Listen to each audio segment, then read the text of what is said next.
Bonjour à tous, il est pratiquement 6h et c'est 6h Info sur France 2. Bon réveil, l'équipe de la matinale Le Grand Complet ce matin. Bonjour à tous les quatre. Mais bonjour Jamel. Comment allez-vous? Très bien. En grande forme, ça se voit, ça fait plaisir. Moi aussi. Dans un instant, c'est le journal avec vous, Brigitte Boucher. Bonjour Brigitte. Bonjour Jamel, bonjour à tous. La politique avec vous, Serge Chimino. Bonjour Serge.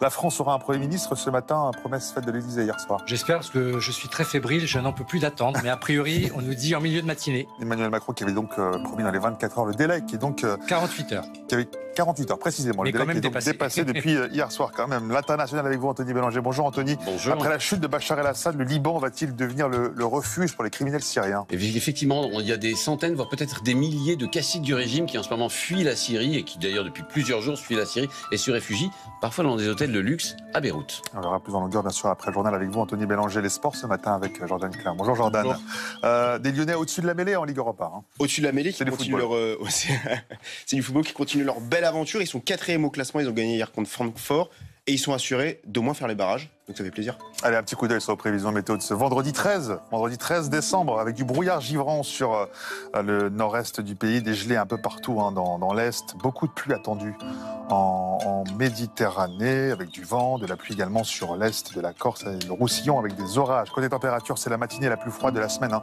0 à Lille, Amiens, Reims et Brest, 1 à Paris, -2 à Strasbourg, 4 à Bordeaux et Biarritz, la minimale -4 à Grenoble et jusqu'à 9 degrés à Nice, Bastia et Ajaccio ce matin.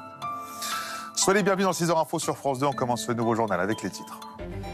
Le nom du nouveau Premier ministre attendu ce matin. Hier, l'Élysée a reporté la nomination. Le délai de 48 heures fixé par le président a expiré hier soir. Des consultations sont encore à l'agenda.